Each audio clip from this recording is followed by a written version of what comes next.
Michael Scott is a terrible boss, no doubt about it. But his finances aren't much better than his awkward work party dance moves. The kind of boss that's always trying to teach people things. Sometimes you have to just be the boss of dancing. Fortunately for you, I can't dance, but money is my jam. So let's go. Now, Michael has never had good financial judgment, and he's made a lot of stupid money moves. Now, the climax of Michael's financial misfortunes shake out in season 4, episode 4, entitled Money Problems. More money, more problems. Okay. How much is this gonna cost? It costs what it costs. No, don't. That doesn't even mean anything. Okay, we have gone through this. Danger, danger, danger. When you talk like this, there are only two options. You're either filthy rich or you're living like you are. In other words, you're living beyond your means. Now, living beyond your means is a chronic problem. You know, there's 54% of Americans that are living paycheck to paycheck. And it's not just a low income problem, because 40% of people making over $100,000 are also living that way. Money has been a little bit tight lately, but at the end of my life, when I'm sitting on my yacht, am I going to be thinking about how much money I have? No, I'm going to be thinking about how many friends I have, and my children, and my comedy albums. I mean, I have a yacht, so I obviously did pretty well money-wise. Okay, this is a classic YOLO attitude, and it leads to being broke. Again, Michael needs a reality check here. A yacht? Dude, you're not headed for a yacht, you're headed for the poorhouse, unless something changes quick. Forget about retiring when you're 65. Hey, I've got an idea. You know that extra bedroom? If the whole girlfriend thing never happens, that's where the nurse can live. Okay, all right. Used to have 2 cars, traded them in. Now we're down to 1. Good economic sense. Yeah, that is. Although the new car's a Porsche for her. Yeah, when it comes to winning with money, there are only 2 levers you can pull. The first is to make more money, and the second is to reduce your expenses.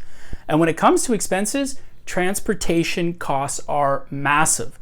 In fact, according to the Department of Transportation, Americans spend $9,826 every year on transportation. In fact, it's the second largest expense next to housing. So only having 1 car can be a great way to cut your costs. Now, a buddy of mine, he actually sold both his cars and bought his grandma's old minivan, which had barely any miles on it. He paid cash, avoided car payments, and can now save, spend, or invest the money instead of blowing it on car payments. But Michael's not the swiftest horse in the Derby, and you run into problems pretty quick when the car you purchase is more expensive than the total of the ones you sold. I mean, this makes no economic sense. Payments on a new Porsche Boxster would run him over $1,300 a month. Now, even assuming he got $20,000 trading in his awesome Sebring and Jan's Volvo S80, it still comes with a $900 a month price tag. You should never pay this much for a depreciating asset, especially one like a vehicle, which can lose up to 60% of its value in the first 5 years. So yeah, it's not smart at all. Okay, now the second lever you can pull to improve your financial situation is to make more money. And one way to make this happen is to get a second job. I love it to death. It's as simple as that. And I don't get to do enough of it as a manager, so I took this second job, kind of as a hobby. Some people have golf for relaxing. Die Hard 1, the original, John McClane, is just this normal guy, you know? So unfortunately, you'll need to focus if you want to actually make money. He's an everyday guy. In Die Hard 4, he is jumping a motorcycle into a helicopter in the air. You know? He's invincible. It just sort of lost what Die Hard was. It's not Terminator time. You should review movies. Oh my God, yes. You should. I actually wrote a movie. Really? Well, I'm writing one, yeah. Really? What's it about? Sort of a spy thriller. Hey, what's so captivating? Good night, Vikram. Night. Hey, congrats on the bonus. Thank you, Mike. I'm gonna nab it one of these nights. Well, if you concentrate and make your calls faster, yeah. So yeah, if your side hustle is costing you lots of time and isn't making you any money, you really should find a new side hustle. So you can check out my video here on the best side hustles no one is talking about that you can use to up your earning potential. Kevin, You're a gambler, right? A rounder, you play the ponies. Don't do it, Michael. Don't make a bad situation worse by trying to throw a Hail Mary. Yeah. I was thinking about doing some gambling myself. You know, just a little bit of money. Maybe doubling it and then doubling it several more times. I don't know, kind of just for fun. I was thinking, do you have any tips or ideas about sure things? Okay, if any investment you ever come across is marketed with this in mind, if there's even the possibility of this happening, tuck tail and run away. He's always been terrible with money. I bet it's Jan spending them straight to the poorhouse. Yeah, women be shopping. Yeah, I love how the assumption here is that his crazy spending girlfriend is his biggest financial issue. I mean, come on, Stanley. This is Michael Scott we're talking about. He doesn't need any help to screw his finances up. I mean, who can forget Scott's tots? What's Scott's tots?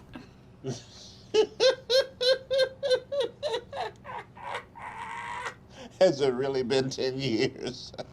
Local businessman pledges college tuition to third graders. I've made some empty promises in my life, but hands down, that was the most generous. Michael, are you having money problems? Monkey problems? No, I'm not having monkey problems. Why would I have monkey problems? I know you heard me correctly. Oh, I hate monkeys. Okay, Michael lives in a dream world. I mean, one where he can pay for the college tuition of an entire class of third graders, and where ignoring money issues actually makes them go away. But denial isn't going to fix those problems. I mean, when you stick your head in the sand, not only do things not change, you just make it a whole lot easier to get kicked in the butt. Doesn't Jan have money? I don't talk to my girlfriend about money. It is rude and unsexual. True. It's best to hide our money problems from women. I totally agree with you. Yikes, this is bad advice. I mean, one of the top causes of divorce are financial problems. So hiding your financial trouble until you're married is a recipe for disaster. In fact, 40% of couples who divorce cite financial problems as one of the major reasons.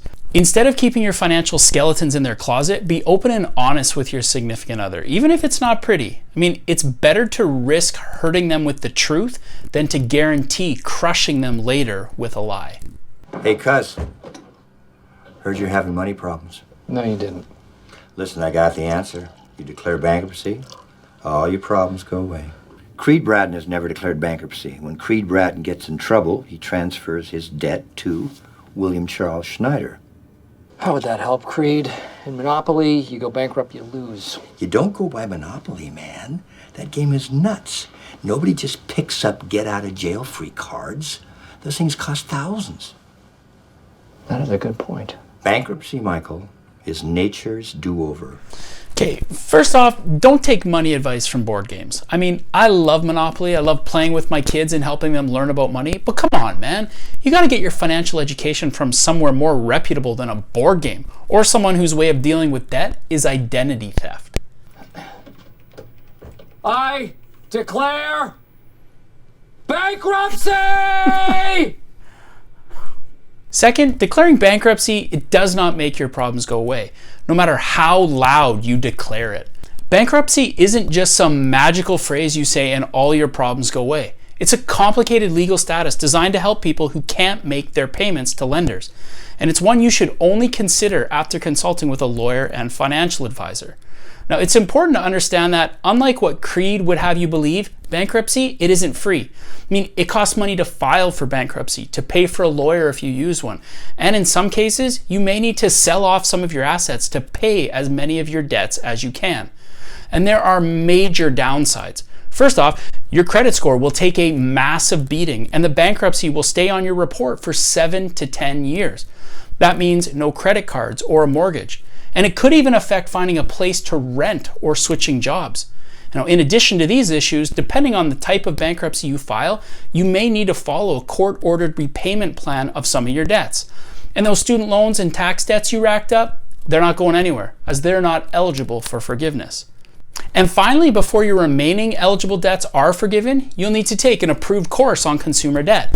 Now, these courses usually focus on basic financial education, things like budgeting and living within your means, in the hopes of preventing another future bankruptcy. If only there was a place you could learn these things beforehand. Okay, cutting up the credit cards. That's a good first step. Hey, I just wanted you to know that you can't just say the word bankruptcy and expect anything to happen. I didn't say it, I declared it. Good old Still, dependable Oscar. It's not anything. This is a lot of credit card debt. Yeah, tell me about it. You know, Jan has my credit cards and she's Blaming Jan using again. them as if I made her money. Gotta look in the mirror, An Michael. ATM machine. Okay, $125, Amazon. Oh, Best of the Muppet Show on DVD, classic. $1,200. What's a Core Blaster Extreme? Oh no, this That is is gonna be by good. far the best way to strengthen your core. This machine, you sit on a stabilizer ball, you put your feet into the power stirrups, you reach up and you grab onto the super rod and you twist and you twist and you twist. It strengthens your entire core. Your back core, your arm core, the Marine Corps actually uses it. I think that's how they got core. Okay, this totally reminds me of the AbFlex machine that I was coveting back in the mid-90s. AbFlex, a scientific breakthrough that allows safe abdominal development without back strain. A 3-minute AbFlex workout produces better results than 500 sit-ups. Now, fortunately, my 15-year-old self didn't have a credit card, so I couldn't get myself into financial trouble. But if your debt is out of control, the first thing you need to do is analyze what you're spending your money on. Now, Michael's issue, it's not with Jan. I mean, buying the Porsche definitely wasn't smart, but Michael needs to look in the mirror at his spending. I mean, it's always easier to blame someone else for our money problems. And Michael has lots of problems. I mean, just look at his credit card bill. There are tons of impulse buys there. And impulse spending is often at the heart of debt. In fact, a recent survey found that Americans spend on average $2,100 every year on impulse purchases. So to avoid spending mindlessly, try this trick. First, check the price of whatever you've got your eyes on. In this case, let's say it's the Core Blaster Extreme. Then use a psychological trick called the stranger test to determine if it's worth the money to you. It works like this. Imagine you're standing in front of a total stranger. On one side of them, they have the Core Blaster Extreme, abdominal exercise machine extraordinaire. On the other side are 12 $100 bills. Then ask yourself a simple question. Which one would you rather have? For most people, the cash is probably more appealing. But if it's not, there's a good chance that buying the Core Blaster or AbFlex will be a purchase you won't regret. And if you have the money, you can pull the trigger without fear of regretting your latest buy. Okay, the green bar is what you spend every month on stuff you need, like a car and a house. That's so cool. Hey, I have my name at the top. The red bar is what you spend on non-essentials, like magazines, entertainment, Right. things like that. This scary black bar is what you spend on things that no one ever needs, like multiple magic sets, professional bass fishing equipment. How did you do this so fast? Is this PowerPoint? Okay, the bass fishing gear? Come on, Michael. The Muppets DVD, the magic sets, those make sense. But bass fishing gear? That's just wasteful spending. Now, Oscar has his head screwed on right. Now, if you insist on taking financial advice from someone on the office, don't take it from Michael or Creed. Don't take it from Stanley or even Kevin. Take it from Oscar. Oscar does one of the first things any good financial advisor or counselor would do when a client comes to them deeply in debt, a spending analysis. Now, in order to diagnose the problem of debt, there are two things you need to look at: your income and your expenses. I mean, it's really pretty simple. If your expenses are larger than your income, you're going to be going into debt each month. And the best way to determine if your finances are in trouble is by doing a budget. Now, I won't go into detail here on how to set one up, but you can check out my video where I walk you through step by step how to set up a simple, easy budget. Now, one thing I would say is Oscar should look at what Michael is making before he looks at what he's spending. If you're struggling with debt, you may have a spending problem, or you could have an income problem. And until you look at both, you won't actually know. Now, with that said, most people with debt issues, they have spending problems. And it's never a bad idea to look at where your money is going every month. And it's super easy to do by looking at your banking and credit card statements, which will show everything you spent money on that month. Then you need to break them down into categories. Now, in my budget video, I'll walk you through categories you can use, but essentially there are two big overall categories: needs things that you have to survive, like food, shelter, transportation, and wants, things that make life more easy or enjoyable. Money out, your Netflix subscription, or that Best of Muppets DVD collection. And if your expenses are more than your income, you'll need to go back and cut down your expenses, starting with the wants, so you make sure you've got money to provide for all of your needs. So, due to Michael's clever financial maneuvering, he finds himself tremendously in debt. You're broke? How did you get that from what Oscar's saying? I mean, Michael, how did this happen? Where exactly did your money go? I don't get this. I really don't. I don't understand how you could be so irresponsible. I mean, it's Where's he going? astounding to me. Really. He's lost I don't know it. what more to say. Jen? He's done. He's finally snapped. Yeah, what? Michael left. Okay, where did he go? I don't know. Well, is he coming right back? I don't think so. What am I doing? I am blowing Dodge. I'm getting out of town.